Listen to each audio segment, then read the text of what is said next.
Beautiful time of the year here in the mountains. The leaves have been changing, and uh, just a beautiful place here from our upper garden, looking across the kind of a panoramic view. Um, Water is so important. One of the things that you have to consider wherever you move to or wherever you happen to be living right now is how much water do you get every year? And what's the long-term prognosis for your water?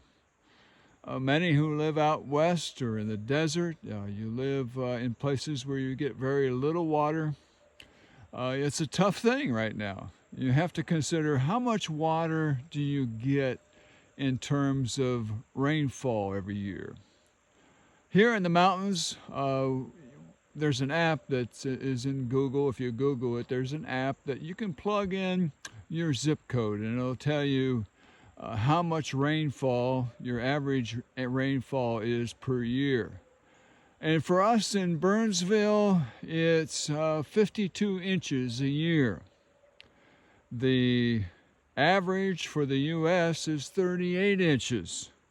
And where you are, you may be getting much less than that, particularly if you live in the West and you're dependent on water from the Colorado River for Lake Mead or Lake Mojave or one of those lakes, and the water levels are going down like crazy. Take that into consideration. How much water do you get on your homestead?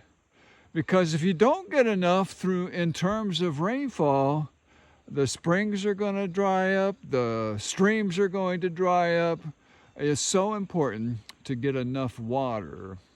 If you don't get enough in terms of rainfall, the long-term probability of being able to homestead there is not very good. But here in the mountains, we're blessed with an abundance of rainfall and lots of water to go around. One of the important things. And as you consider that, also consider the fact where you live, you may get too much water. That's bad too.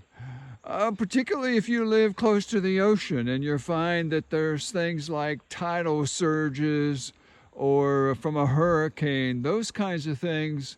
Have your eyes wide open. You may be living in an area that could easily get flooded. And that's true for here in the mountains too. There's areas, here they talk about the flood of 77, where we were deluged, and there's areas that were flooded out. How vulnerable is your area to flooding, getting too much water? That's an important consideration too when it comes to homesteading.